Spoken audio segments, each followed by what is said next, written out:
Hey everyone, how is everyone doing? Welcome to Isabella Bank's YouTube channel. My name is Wheezy and it's great to be here with you this evening. Oh my God, we have a lot to get through today. Honestly, we do. There's so much going on. Hi Lorna, hi Julie, thanks for being here. Hi Roslyn, you okay? You good? Okay. Because we have so much to get into today, I am just going to dive straight into everything. But before we dive in, I am thrilled to introduce our special guest later on, MH. MH is a brilliant mind behind Feminegra, which is an online magazine that serves fresh, thoughtful takes on celebrity culture, the royals, and sports. And most importantly, she is a Harry and Meghan supporter. So we're going to have a fantastic conversation centering around a very controversial topic, which I'm hoping that we'll have some time to um, dig into from different perspectives, because she's in Ireland, I'm here in the UK. So it would be interesting to see what she thinks about some of the stuff that's going on. Anyway, trust me, you're not going to want to miss this conversation because her conversation is fire. When I say fire, I mean fire. She is going to get us. If you are sleepy, just wake up because she is going to wake us all up. All right. Um, First off, as you guys may have seen from other YouTube channels, Harry and Meghan are currently under so much attack. Of course, we know the reason why that is. Basically, it's the Netflix show that was supposed to start on the, what was it, 15th, and also the commencement of Harry's case against NGN, which is the Sun newspaper in the UK. All right.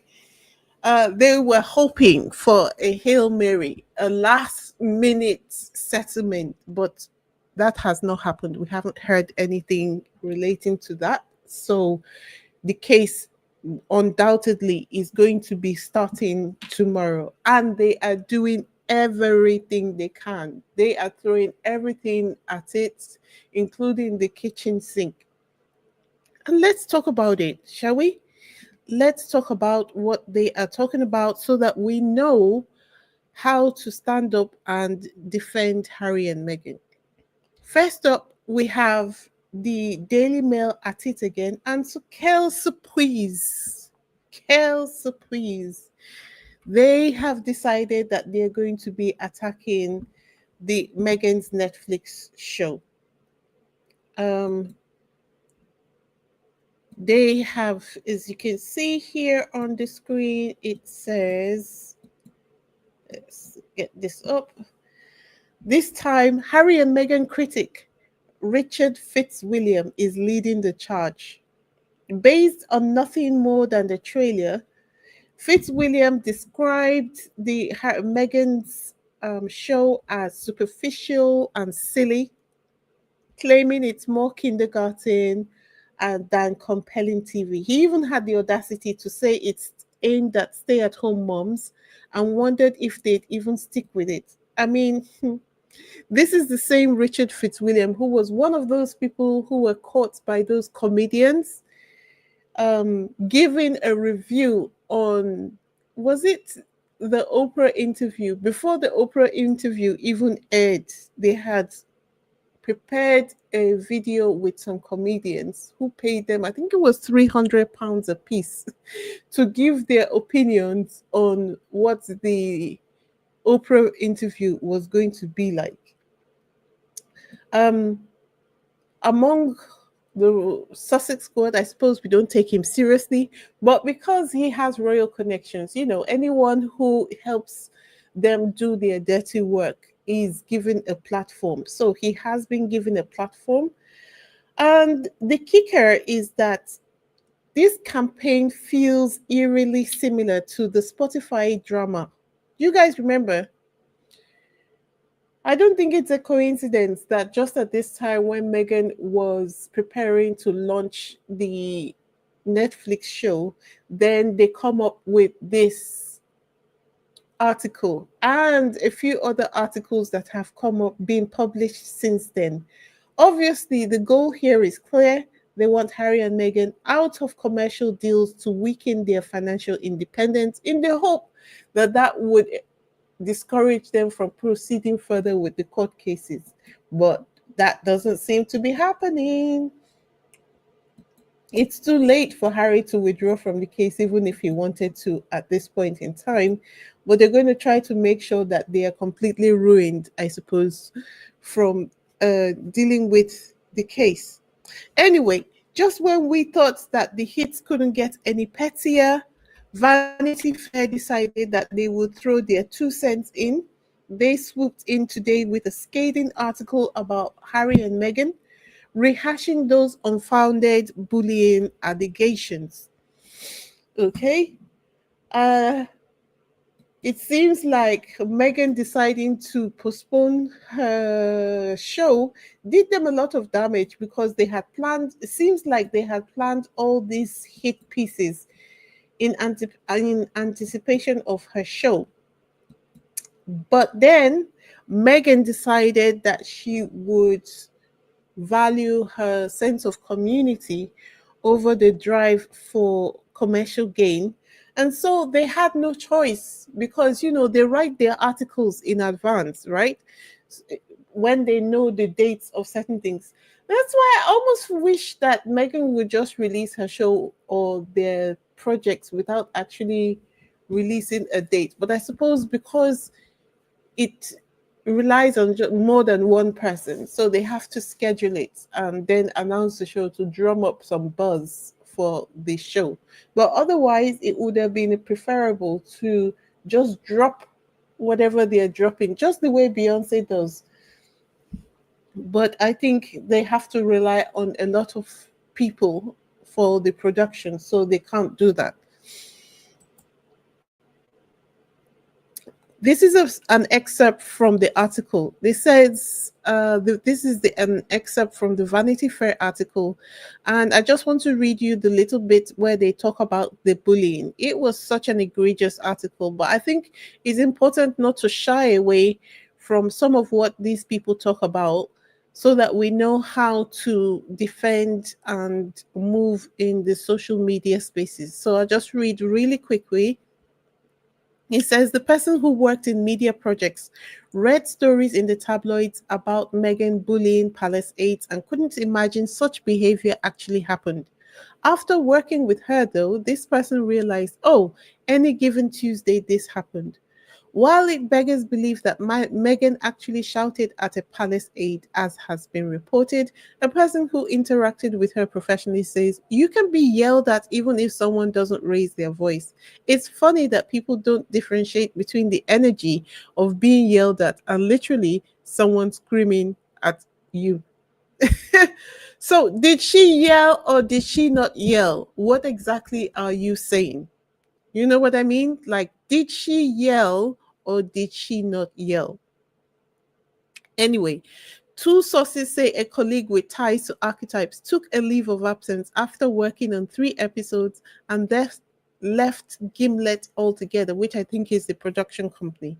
Several others described taking extended breaks from work to escape scrutiny, exiting their job, or undergoing long term therapy after working with Meghan. The person who interacted professionally with her says, I think if Meghan acknowledged her own shortcomings or personal contributions to situations, rather than staying trapped in a victim narrative, her perception might be better. They added with the soggy laugh of a pleb rendering judgment on the Duchess of Sussex. But who am I to criticize Meghan Markle? She's doing great. Such mockery. Such mockery. So rude as well. Um, it's funny because the other day I just Vanity Fair wrote a great article on update on Prince Harry's case against NGN. And it's funny that they have been the one who have decided to come up with this hit piece against Meghan. It almost feels to me like that article against which wrote the truth about what was happening in the court case that Prince Harry is due to start tomorrow. It's like it was a trap to draw people in so that they could deliver this blow to all the people who are supporters of Harry and Meghan. Anyway, I if you were subscribed to them like myself, I have cancelled my subscription pronto, and also I have unsubscribed from their newsletter as well. I'm not going to be spending money on news outlets that are hating on Harry and Meghan. Before we continue, if this is your first time on this channel, welcome. Take a moment to hit the subscribe button. Give this video a thumbs up. We're working hard out here, and leave your thoughts in the comment section. I would really love to hear from you. If you have visited before and you have not yet subscribed, let today be the day you decide to subscribe. Join our growing community and help us reach our goal of 10K subscribers. Thank you to everyone who joined recently. I see you. I see your efforts. Thank you so much. We are on a mission to reach 10K subs because we are aiming to help Prince Harry in his upcoming trial. Not this one, but the one coming. That's the one with the Daily Mail, because I don't think we're going to get, we're at 5,000 plus right now, which is not enough time to collaborate with the anti-media harassment charities. But if we can get to 10K subscribers as soon as possible, we can then get ready for all the other outings that Harry and Meghan have this year, and also in preparation for their court case against the Daily Mail. That's the big one. You see how Daily Mail is coordinating carefully to make sure that they help the Sun, that is NGN, which is starting tomorrow, because they feel like if Harry loses this case, then he will not have the financial wherewithal to continue with their case against the Daily Mail. Anyway, the UK-based charities have said that they need us to have 10K subs before they work with us, and that's the reason why we're pushing such a hard drive for subscribers. So please, if you are interested in supporting Harry and Meghan at all, on this channel, we are interested in doing the activism work required to support them. So support us to support them. Thank you very much. Let's make this happen together. Now, let's continue on. So all of these attacks, it kind of gets us to the point where we have to ask, because the vitriol is so much. What is the real reason for the hate against Harry and Meghan? Actually, Meghan even more than Harry. Like, what is that about? What is that about? In the comment section, can you guys tell me what you think it's really all about? Why does Meghan face such hostility from white people, but is so loved by the Black community? And when I say Black community, I'm talking about the real Black people, not the other type, not the fake Black people or the AI Black people, just the real Black people. Every normal Black person loves Meghan, but white people would typically pick up against Meghan. Why? This question was raised by one of my favorite TikTokers, Toure. He broke it down beautifully when he said Meghan stepping into the royal family was a validation of Black beauty. A crack in the glass ceiling that many never thought was possible. Honestly, before Meghan, I thought it was completely impossible for a Black woman to marry into the royal family. I didn't even know so much about what's the name of that lady who is. There's another black woman. I think she is Emma, the Marchioness of some other place. Anyway, but they were comparing her talk show or her cooking images on her Instagram page with the images that Megan showed when she did the trailer for her show. Anyway, and anyway, just the fact that it seemed like more black people were coming into the royal family, it kind of had some people shook. But what is the real reason? Can it just be as simple as them not really wanting any black people? Because this is 2024. You would have thought that people would have gotten past that by now, right? Anyway, Ture even Googled why Meghan was hated, expecting to find something truly shocking, like, I don't know, she secretly loves pineapple on pizza. But nope. What are the reasons that have been put forward by the Meghan haters so far? Like, if you're any reasonable person, are you someone who likes to investigate for yourself before you decide to make up your mind about a person, you would do what he did. He went online to try to find out, why do people hate Megan so much? And the reasons he found were not even within the realm of what is reasonable. What he found, I will just summarize some of the things he said he found. She cuts it wrong. She steals Harry's spotlight. She's controlling. And he was like, really? That's the best you've got? Anyway, we are not here to speculate alone. I have brought in an expert to help us unpack this. Remember MH from Feminegra? I mentioned her at the beginning of this podcast. So she's here with us this evening, and I have brought her in to give me her point of view. Hi, MH. How are you doing? Hi, Isabella. Thank you for inviting me. You are very welcome. Okay, so I have given everyone a bit of a blurb about you and what you do, but let's hear it from you. What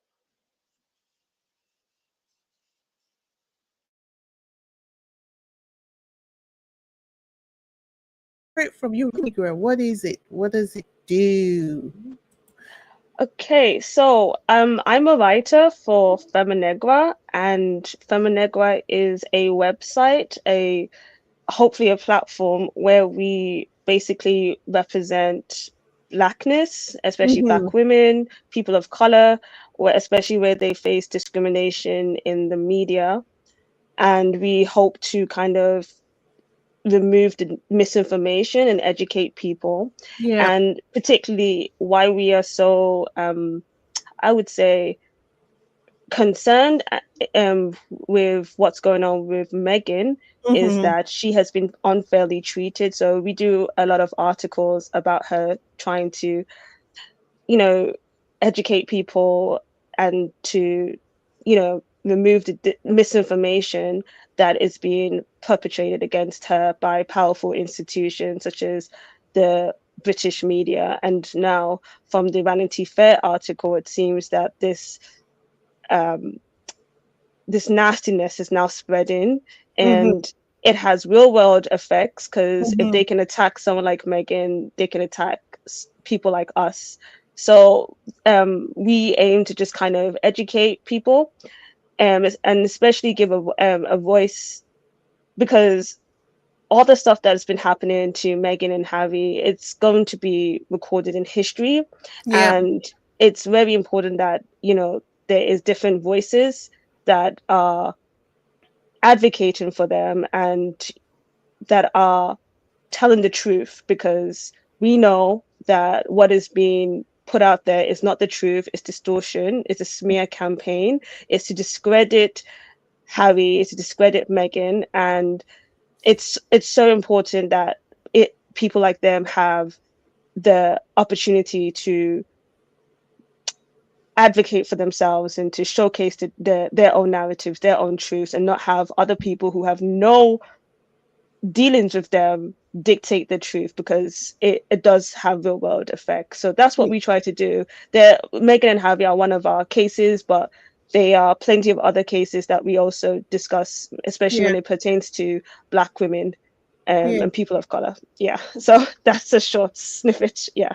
No, that's fantastic. It actually, I am so in love with your site. I'm so in love with your message because, um, as you know, as a content creator, it can get lonely where you're sitting and you're thinking. So it's really nice to find someone's ethics or methodology that kind of aligns with yours as well. And I think that since we are literally in the same space, or albeit in a different way, that what we are doing can actually complement each other. So I was really excited to get you on here so that you can share your point of view. Guys, she's in Ireland, so she's going to be giving you the Irish point of view.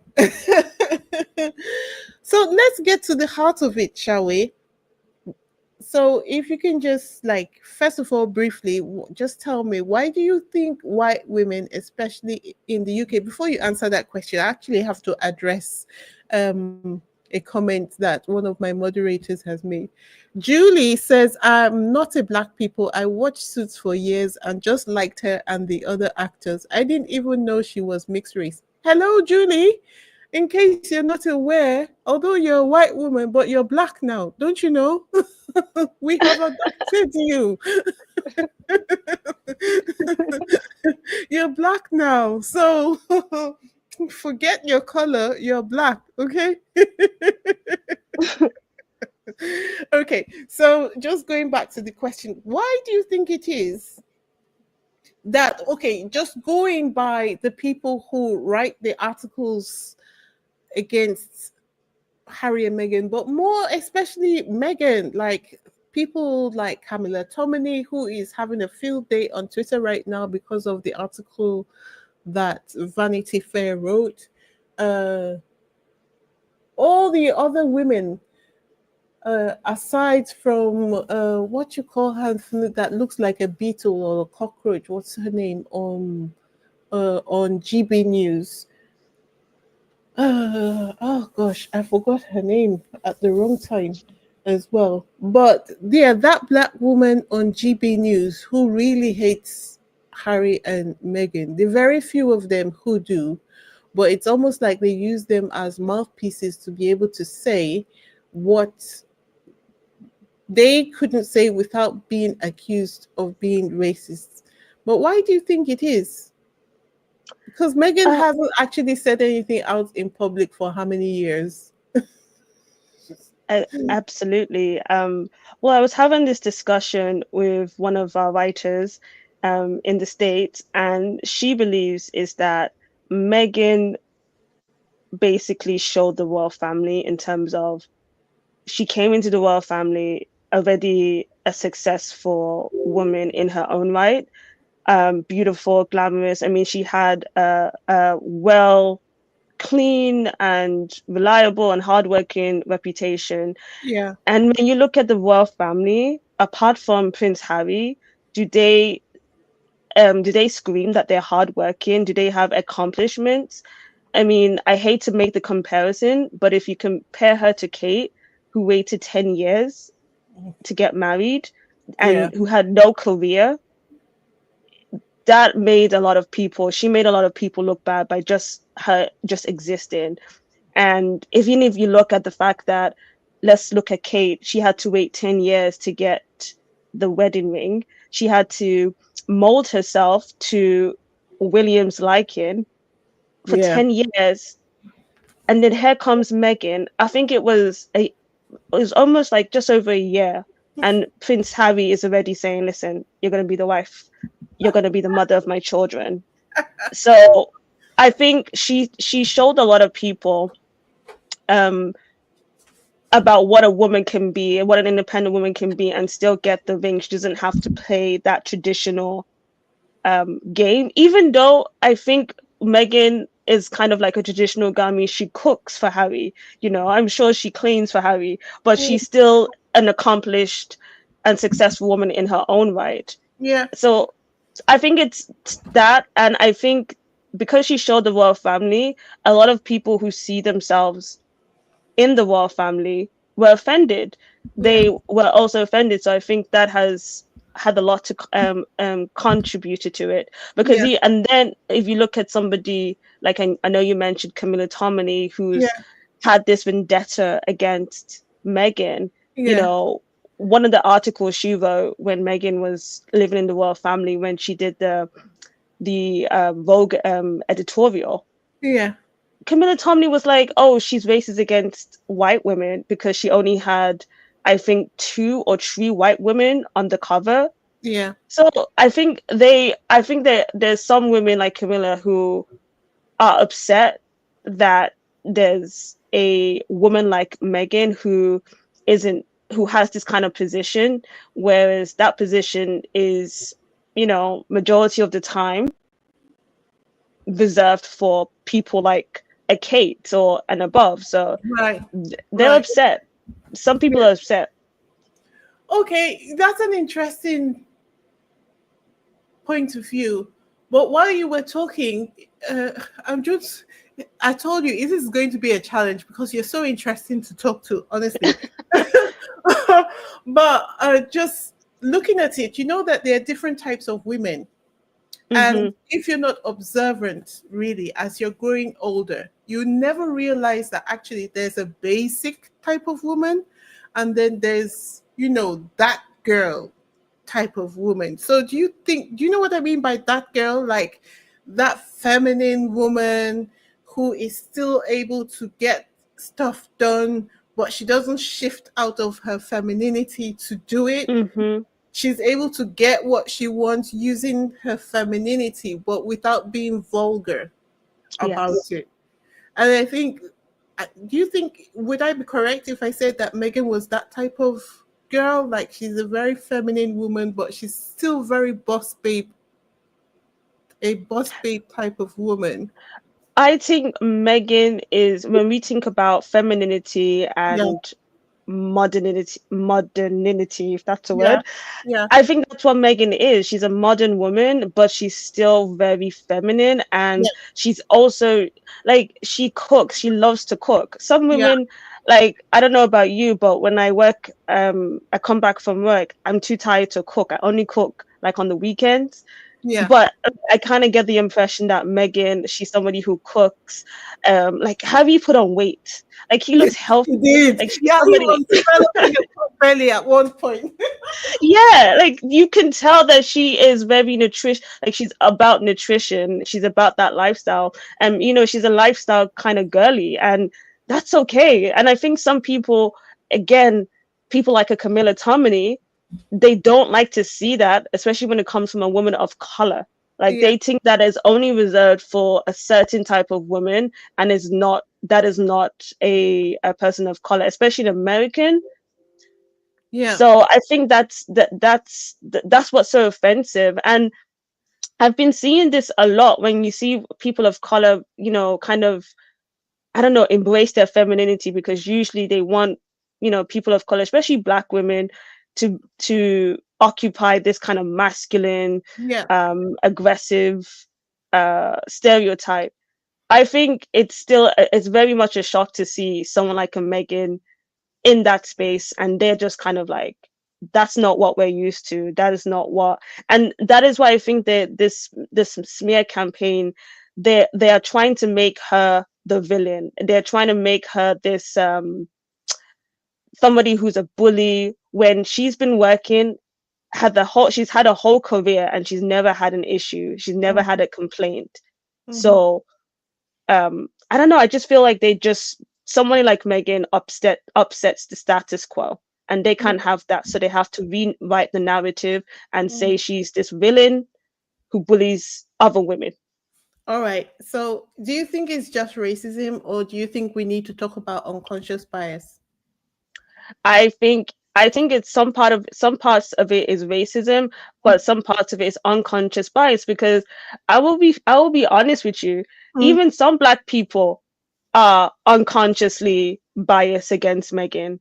There are okay. some people of color, if we're gonna be honest here, there are some people of color who kind of have this misconception about Megan, and they like also jump on the bandwagon, which is very disheartening to see. Yeah. And so I do think there's unconscious bias for a lot of people, and that unfortunately is being manipulated by the media, which is why it's so disheartening to see. I mean, how can you these are media institutions who have like a huge reputation of a good reputation against them. People trust them, and Mm, when they say something negative about Megan, it may just be one article, but mm, then that's a repetition. It's a campaign, month after month, mm, uh quarter after quarter, year after year. I mean, it's been 8 years, as you said, of the mm. same narrative that they're trying to drill in. I mean, that bullying allegation, I think it came about in 2020, Yeah. or yeah, I think it was 2020, and now they're repeating it. So if they Yeah. keep on repeating it, people kind of say, well, it must be true. Yeah. So this unconscious, and It hasn't gone away. Well, a lot of people who are just maybe coming to the story now, they probably won't realize that there was never like the report that the royal family said that they were going to do was never released to the public. Meghan never had a chance to verify who is it that said that I bullied them and what is it exactly that I was said to have done. she was asking for that. She was saying that, okay, Yeah. what is it that I've done so I can defend myself? But it Mm, was just basically, remember that bullying accusations came before the Oprah interview premiere, and absolutely. so they wanted to kind of drive this narrative that, hey, we're not the bad guys, because I think they knew that some stuff were going to be coming out, and we Mm, saw that, there's concerns about, Archie's skin tone, and so they needed to make Megan the bad person mhm. in their narrative. It's like, I honestly feel, if anybody's ever watched Wicked, I Yeah. think that it's exactly like, Megan is living Elphaba's life, basically. Just one more question before we move on to the next thing. Do you think that British and American people experience and interpret racism differently? Could that be because I would try to look at it from a very neutral point of view? Like, okay, after you've gotten over the rage, let's say you were trying to um, manage a conflict, you would want to look at where the misunderstanding possibly will come from. So, do you think it's a case that people understand racism differently? Yes, because there's different flavors of Mm, racism, and um I like like, what was it? I think in Megan, when she grew up in a very multicultural state, which is mm, California, and she was very honest. She said that she never experienced racism, but she did mhm. see racism. She saw her mom experience racism, and Yeah. so when she got to the UK, she experienced racism for the very first time. And and I think this is the problem when we talk about unconscious bias.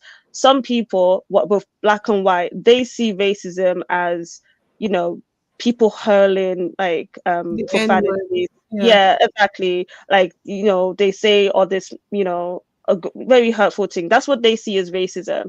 But Mm, there's also coded language, and racist people are smart. Okay, there's some people who are just kind of ignorant, and they will just say it and like they mean it. But there's others where they will use coded language, and mhm, and I think that is very particular in England. mhm. They're very coded about it. Very insidious over here, isn't it? You That sometimes you insult you and you only realize that 5 days later. You're wondering why am I still thinking about this? And then it hits you like, oh, oh, oh, oh. I spent a lot of time like that when I first got here. It's true. It's true. And I actually and it's this is it's that's how the UK is. It's Mm. also how Europe is. And I Mm. also feel like I experienced that in when I went to the States, when I went to San Francisco. It was a Okay. very cold, yeah, it was a very coded way of being racist. They Mm. wanted to be very ignorant in a way to say the N word. And so they couched it in a very, oh, you're from such and such country. Is Mm-hmm. that the N? And they used the N word. And I was so shocked. And I didn't go, I wasn't defensive. I just gave that person a negative review on Uber. But God. I know my friend who is not black, but she's not white, Mm. but she didn't see it. She was like, I don't see it I as didn't understand racist. that. Yeah, but this Exactly. is a cultural thing. Like Exactly.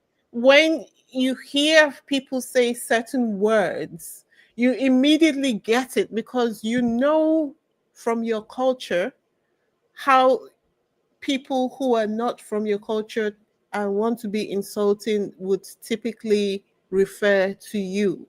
Like, Exactly. and do you know the most painful part of it is like when you're speaking to someone and you're trying to explain why you've been hurt by something they said or did, and you're trying to explain how it is racist.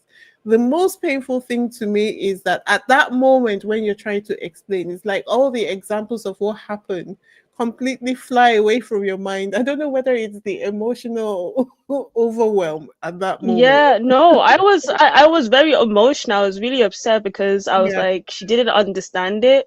Mm. And when she experiences racism, it's like I understand it and I was there for her. But in that moment, she just thought it was just a genuine kind of like Yeah. question, but it wasn't. I knew this person was being like, there's some people they kind of get a kick out of you being emotional. And so I wasn't trying to be emotional, Yeah. but I knew deep down that person was trying to be racist. So that's that's the kind of reality that we do live in. There's different Yes. flavors of racism, So did unfortunately. you learn to code switch? Like when you're at work, you speak a one way, and then when you're at home, you speak a different way, just because of 100%. Like I'll give you another example. yeah. Like the boss called me in. This was during the time of the George Floyd protest, and it was Oh my international. god. Like everybody, I think every black person kind of like galvanized and were protesting. And I know I was protesting, but I didn't tell anybody in the company that I was protesting.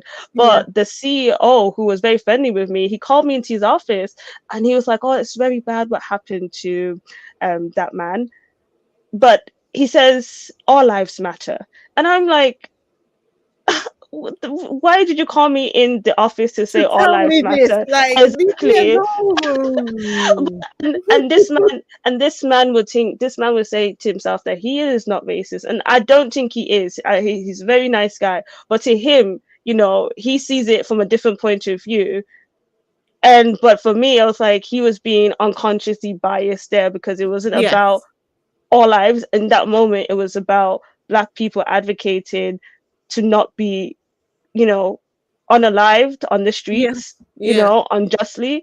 So I do think that's a huge problem that unfortunately we have to deal with. And I think most of the time, I think it's black women who particularly sense this the most because Hmm. we are in different we face all the types of discrimination, Yeah. and so we are acutely aware of any type of prejudice and bigotry and bias and racism, sexism. And Mm. unfortunately, even our men, our black brothers sometimes can fail to see it sometimes, and even like our our non-black female sisters can fail to see some of it sometimes. So it's like we are in a kind of like I feel like we have like double vision because of the class our class our race and gender put us in. Yeah. Yeah, but that was a perfect example of the unconscious bias situation when your boss was calling you into the office to say all lives matter. It's almost even like he was trying to say, don't get ideas just because your people are out in the streets. Exactly. No, it's true. No, that was exactly what it is because Yeah, it, and I was just like, I was, and I was the only black person there. So I just have to kind of like, yeah, all lives do matter. But it's like, to me, I just thought it was a, he was putting me on the spot. And yeah. that's the kind of position that, again, black women have to be placed in. And All the time. Yeah, when you're yeah, working in corporate, it's almost like, especially if you're an accomplished black woman, most of the time over here, you would literally be the only black woman in the space. So that's when especially, you yeah. really understand the meaning of being a minority. And especially when you're trying to rise to the top, you're trying to get that promotion, Yeah. you don't want to step on anybody's toes or Mhm. like, and it's just by virtue of just being a black woman, they already see you as a radical, which is just so bizarre. Like, again, I just want to be like Megan. I just want to cook. I just want to live Yeah. my pretty feminine lives, but it seems that we have to answer for, I don't know, it's wild. Yeah. I remember I got a job as a team leader in this really office, a great job. I was offered the job. I was so excited to be there, only for me to realize 3 months down the line that because they had caused me to move, it's almost like moving states because I moved from London to Swindon, which is like 2.5 hours away. So I literally had to move house to get this job. And 3 months down the line, I realized that actually they just wanted a figurehead. They wanted me to be a figurehead so that my white senior assistant could actually be the one leading the team. I was Wow. like, you know how long I studied this to get my Wow. degree? Are you kidding me? Are you kidding me? Anyway, so yeah, so I totally get that. Anyway, so yeah, while we're talking about this, because I said to Julie that she's now an honorary black woman. Another person has said, can I be black too, please? I'm so invested in supporting Megan and I find it difficult to speak with white people. Yes, you can. Yes, absolutely. You're most welcome.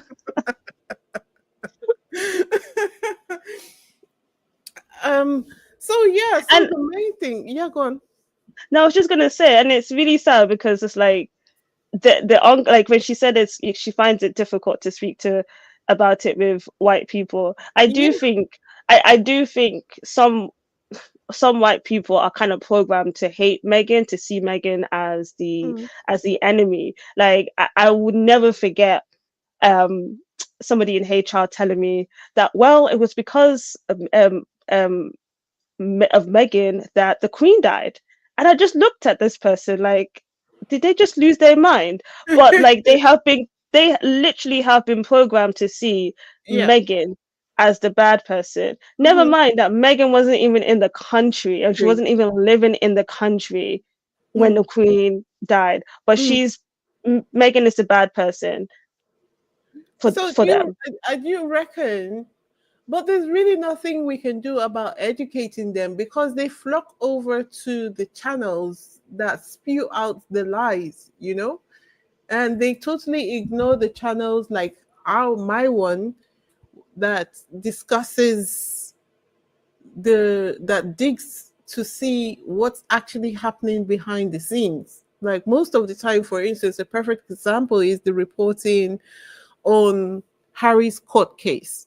Most of the time, when they give updates, they're only talking from their point of view and how it makes them look like better in the news. But when I go to read like the transcripts, if I have the opportunity to access them, I find out that actually what they're reporting was just like 5% of the story.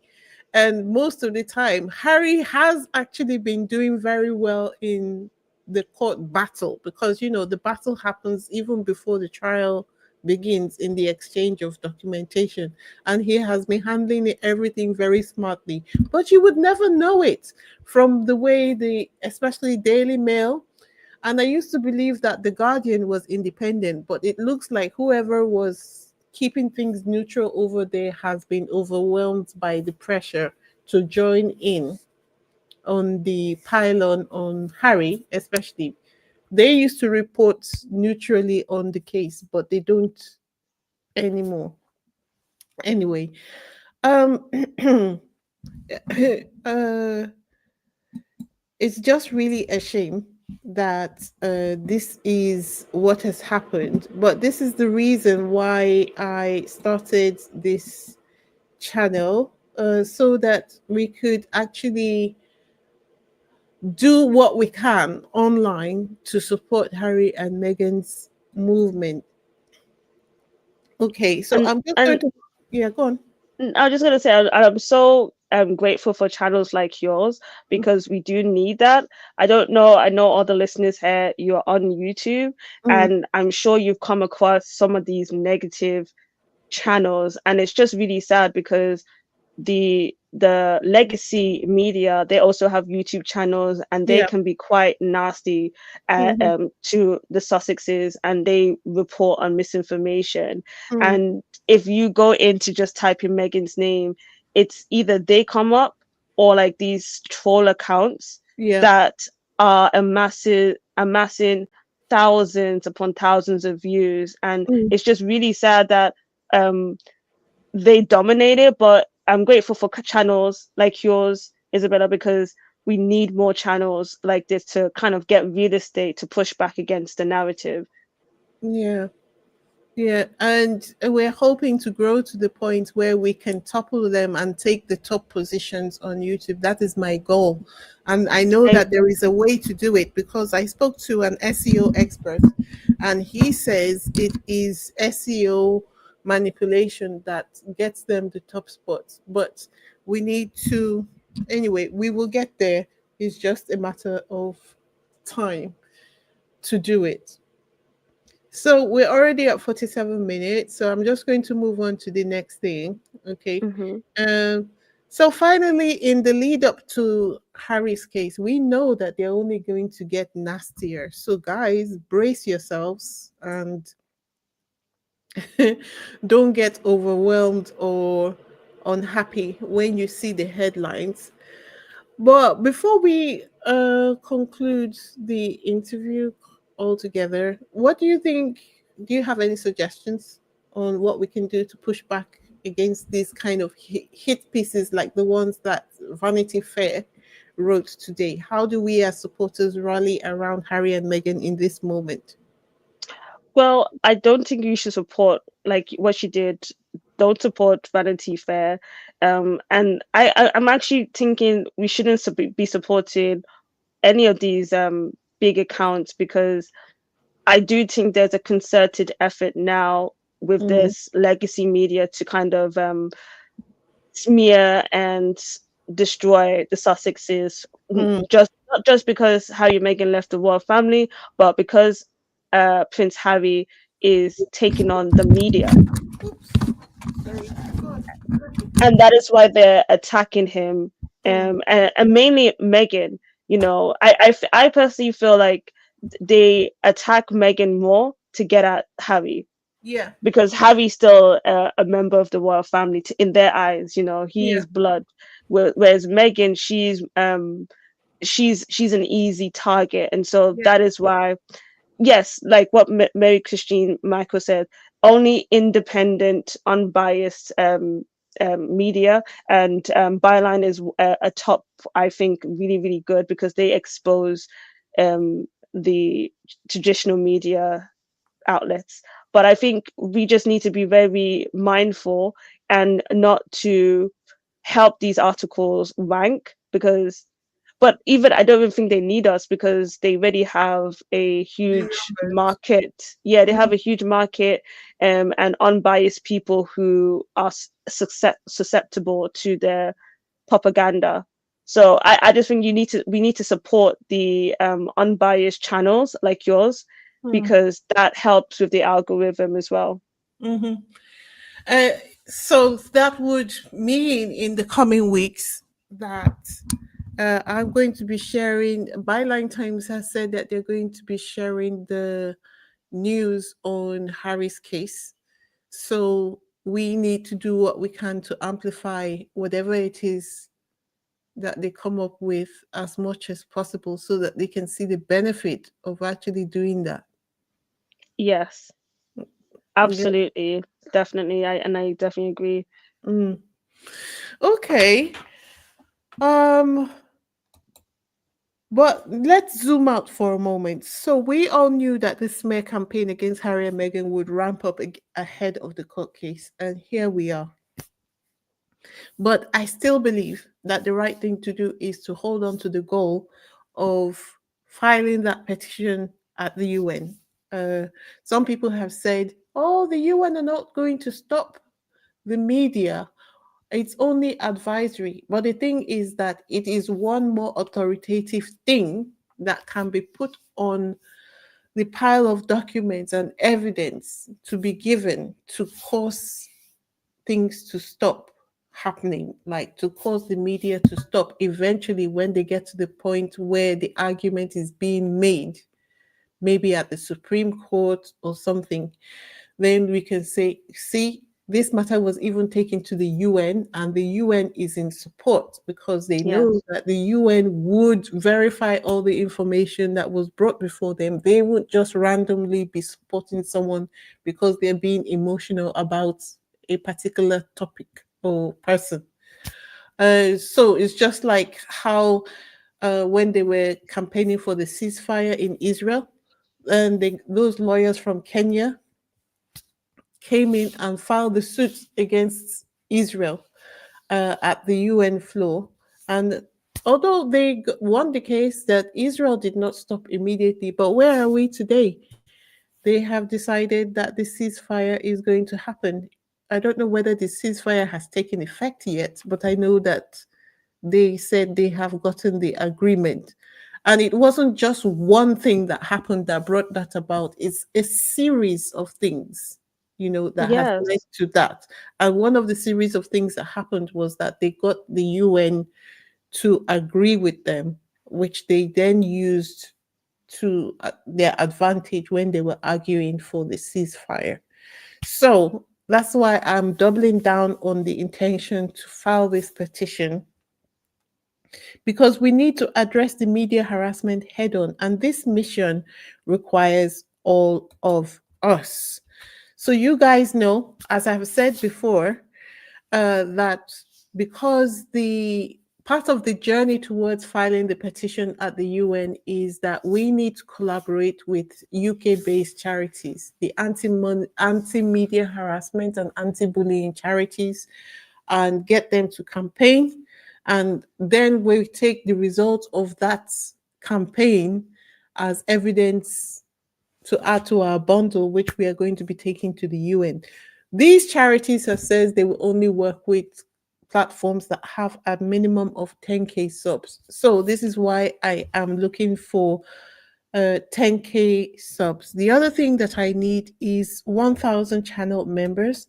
That's just because researching, attending legal consultations, etc., is going to take money to move the mission forward. But I'm thinking to myself that if I have 1,000 people subscribe to my channel at 4.99 each, we could propel the mission forward at an exponential speed.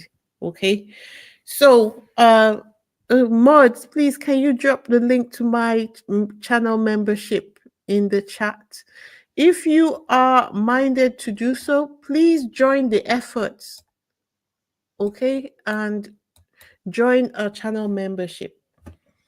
The next thing we need is 1,000 Instagram followers to enable us effectively disseminate information as quickly as possible when we need to do so.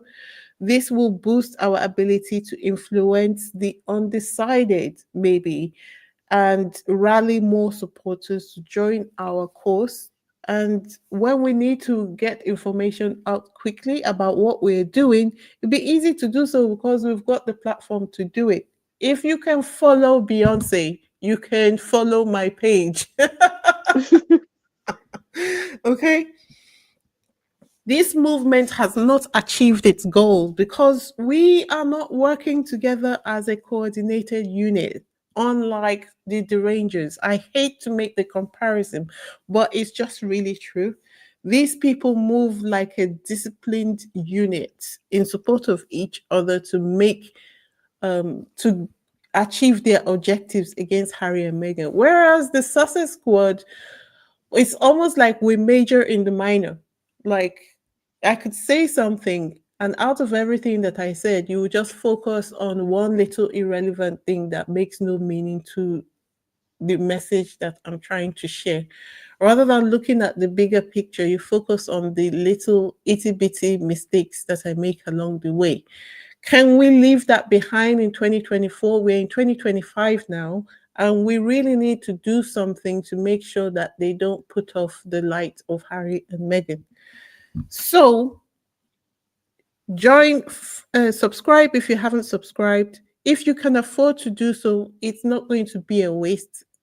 You can see how much work I'm doing already. Join my channel membership and my Instagram followers. While we are waiting to reach all these numbers,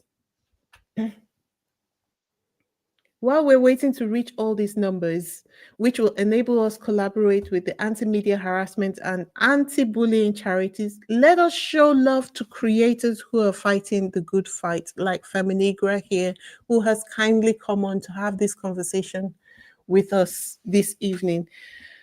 I'm going to. Can you share the link to your website in the chat? Can you do it? Yes, give me one moment if I Okay. can. So Oh, I can't, sorry. you can't. Okay. I'll just type it in the private. I can send it in private. Okay.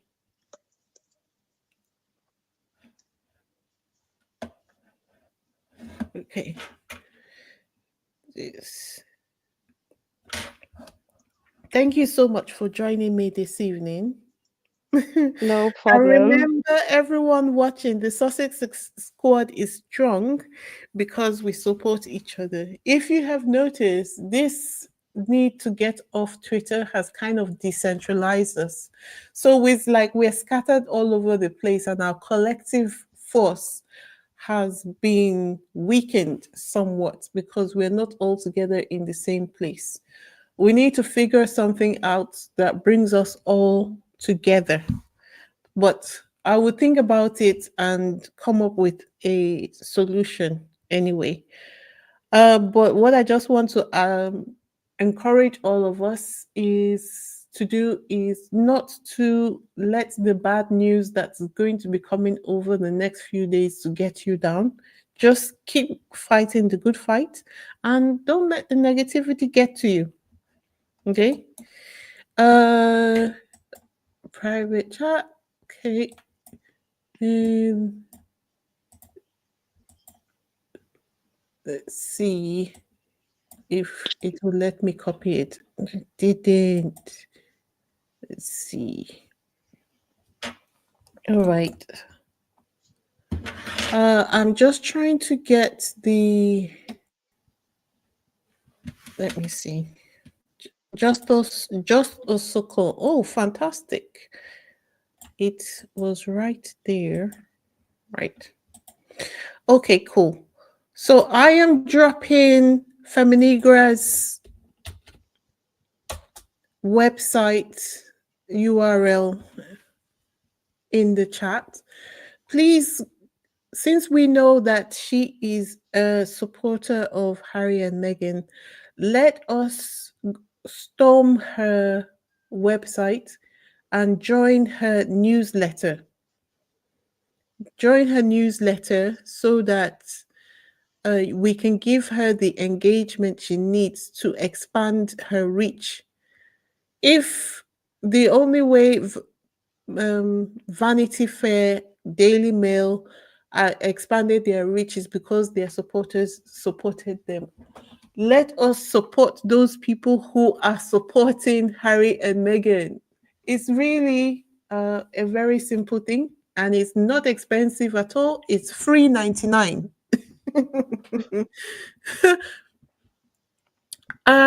Beige Negre says, will the trial be streamed live, and where can I possibly find it if it is streamed? We are all going to be waiting for Byline Times at this point in time for them to give us the breakdown, because they're the only ones I trust right now Yeah, to report as neutrally as possible, right? Right, Feminegra? absolutely. Because definitely the media is going to try and put a spin because Mm-hmm. they don't want to see other people like Harry come and take them on.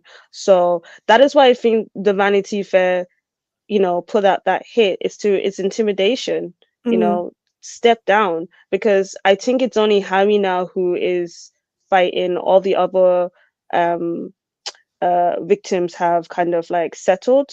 yeah. Yeah, so it's he's the only one that has the power, in my opinion, to Mm. kind of like give them a run for their money, and he doesn't want to settle. He's not weak like William, you know. So yeah, I think I yeah. Some people were also saying that it is because this article had been written um, in anticipation of Meghan's show. You see how they focused on Meghan and all the bullying allegations? Yes, it was a hit job. The, Yeah. it was, and I'm sure there's gonna be more hit jobs next week Mm, in an effort to weaken their complaint or just weaken their image. mm, So, and they knew that that show was gonna be a hit, and so that is why you had Kate Middleton in September.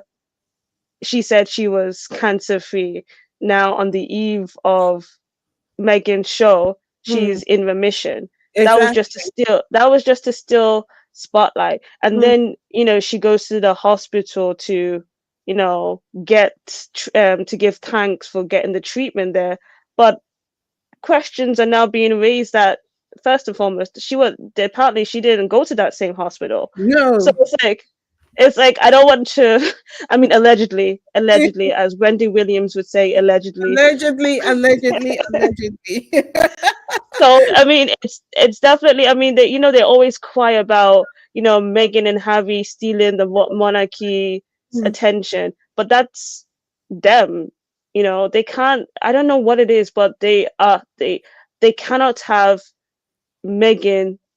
You know, be the center of attention, even though she's just doing her own thing in America. I don't understand why it's upsetting to them for her to be doing her own thing. She's not saying anything about them. mm, Remember when they did a documentary, how dare they? Why don't they do something else? Why are they talking about, royal family? And mm. now she's doing something that she Something that likes, yeah. cooking, and it's a sin. And it's also a problem. It's a problem, yes. Mhm. And also, when Harry did polo, they were like, "Oh, he didn't talk about the royal family. How dare he not talk about the royal family?" Oh, right. It's it's flabbergasted. The lengths that they go to, but Mm, as much as it's flabbergasting, it's painful that people mm, who are not like fans of how you're making believe the lies, and you're mm, like, because again, I always bring it back to 2020 when Harry and Meghan announced that they were stepping down. I thought that was an amazing thing. Like, okay, obviously there was issues, but now they're stepping back and they're gonna do their own thing. They're not taking any money from um the the the state. They are doing mm, their own thing.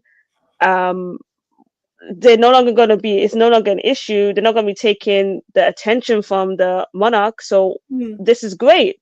But apparently that was a bad thing. How dare they? How It's dare it's they? Yeah. But I've also part of it is I see actually this will give me an opportunity to kill one bird with five stones. It's or five birds with one stone. Is Kylie Jenny and somebody else who was saying, in my humble opinion, the palace is behind everything, especially Sway Sway. And I have to say that while I believe that the palace actually started this whole thing, but they don't have as much to lose as the media. Emotionally, we want to believe that his father should have stepped in to stop the media.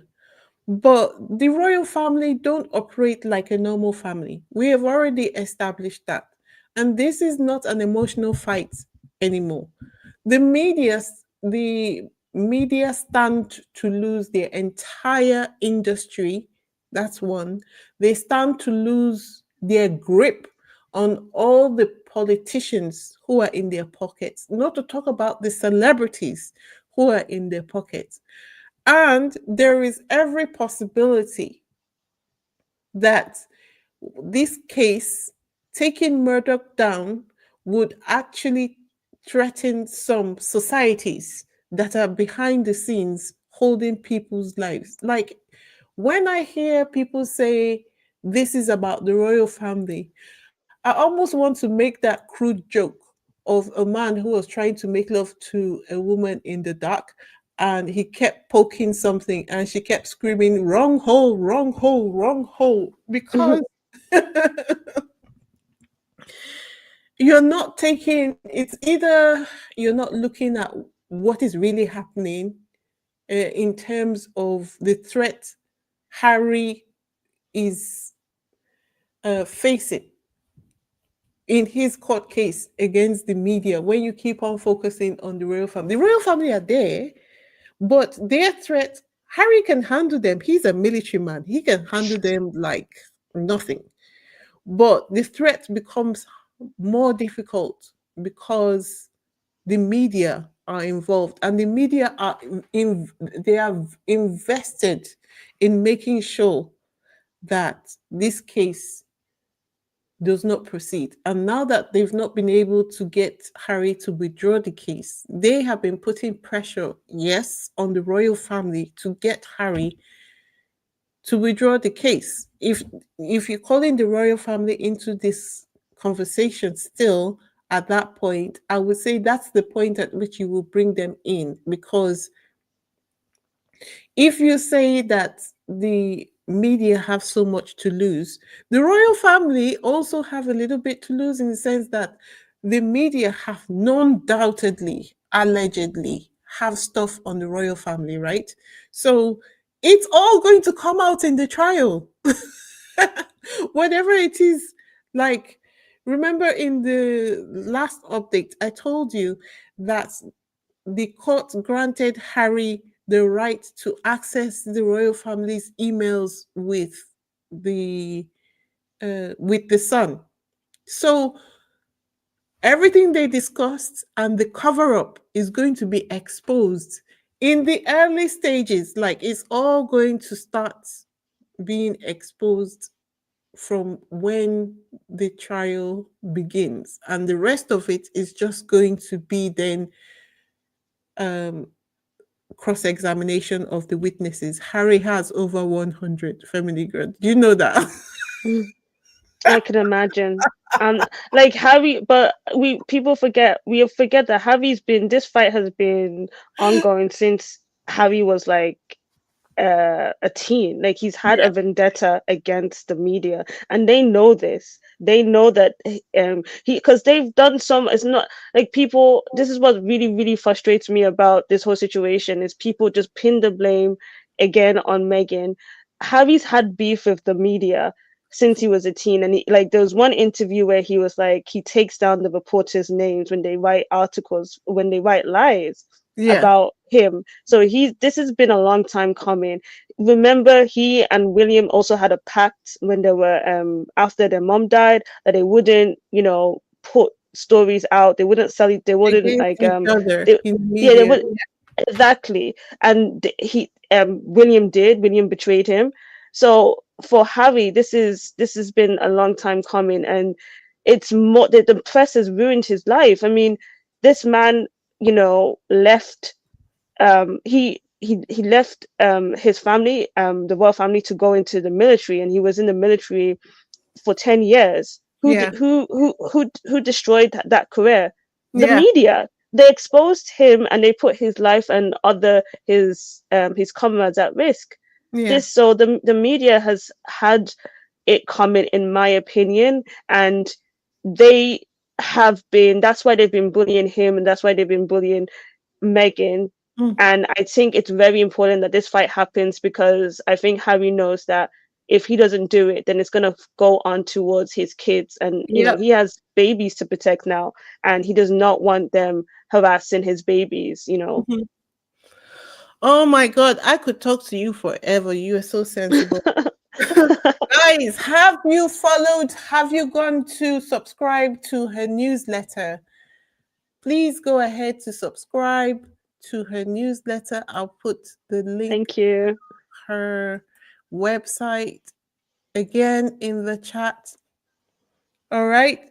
So thank you so much, Lorna, for your super chat. She says, great live with Feminegra. And Lorna does not give compliments for no reason. So you know Thank you. her. Thank you. So I hope you come back. Did you have fun? I hope you come back.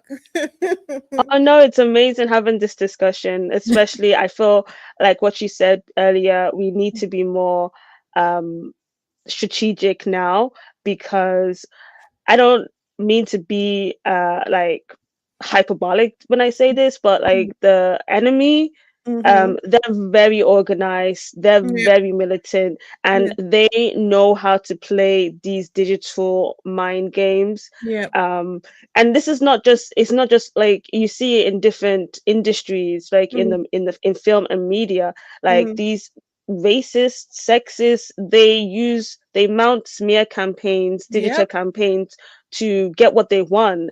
And so we need to start like becoming more strategic. It's not enough to just say this is racist. It's not enough to just say this is sexist. We need to be coordinated. We need to galvanize We like the need to Avengers. organize. Like I'm telling Yes. you guys, please go to Feminegra's website now and subscribe to her newsletter. It will be so great if we put our energy where our mouths are and we're not just coming online and clapping. "Ah, things are bad." No, let's get up and do something, because that's the only way things are going to change. It's all well and good to come online and meet people who have a similar mindset, a similar trouble, and we express our views and we go home. But it's completely useless if at our age we don't realize that that is useless. We should be able to use our life and life experiences to be able to say, you know what, I was part of XYZ, and my legacy was that I was one of the people who helped turn things around for Harry and Meghan. That's something to look forward to, and that's part of the reason Ab- why uh, I do it. Yeah. Absolutely. I just want to like say that's one of the reasons why we started this website. I and others. I in particular have as I said before, a vested interest in Meghan and Harry.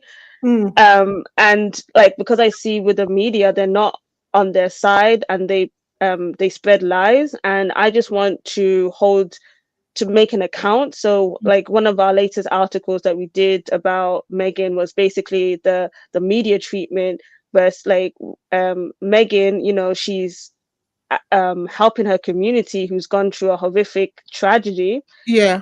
The way the media painted that was horrific, but Yeah. when they talked about Kate, going to the hospital or going to a memorial about Yeah. a unalived victim, they Yeah. paint her in such a wonderful light, Like a and queen. nobody, yeah, she's a saint, and it's unfair. And so if 2 decades, 3 decades down the line, when people, review what happened during this time, and all they see is Meghan is this, villain, and Kate is this saint, that would be unfair, in my opinion, that we didn't kind of document these instances, especially because we cannot trust, in my opinion, social media, Mm-hmm. because now you see like the likes of Elon Musk on Twitter, Mark Zuckerberg with Meta and Yep. his apps. So like it's more than just kind of trusting these platforms owned by these, let's be real, white men who Mm-hmm. really don't, who are not our allies. We cannot trust them, and they're censoring people. So I think it's important to have our own platforms and we document it, and that's why Feminegra was created, to help bring these instances to light. So if you can support us, by subscribing, sharing our articles, we would greatly appreciate that. And I just think it's just great to have something like this to help Meghan and Harry, because they are up against Goliaths, several Goliaths, and Yep. we there's plenty of us all around the world who do support them, who see beyond the lies, the smear campaign. And if Mm-hmm. we can organize and rally behind people like Isabella, myself, and others who are doing this, it will kind of change the digital landscape, if Yeah. that's one goal we can achieve, like as Isabella's doing. You guys heard it straight from her. Okay, guys, that's it for today's video. Thank you so much for being here. I really appreciate you all. Cookies and cream, receipters, Prudence, Julie, Lottie. Lottie, thank you so much for the comments that you're leaving. It really helps a lot with the algorithm. I'm getting a lot of hate comments, which tells me that my videos are going further and further. um, thank you so much for being here, Raina. Thank you so much for being here, Mary, Christine, Michael. Thank you so much. All right. Don't forget to like, comment, and subscribe for more updates. And let me know your thoughts in the comment section. Okay. I am Wheezy and I'm signing off right now. Peace. Bye. Bye.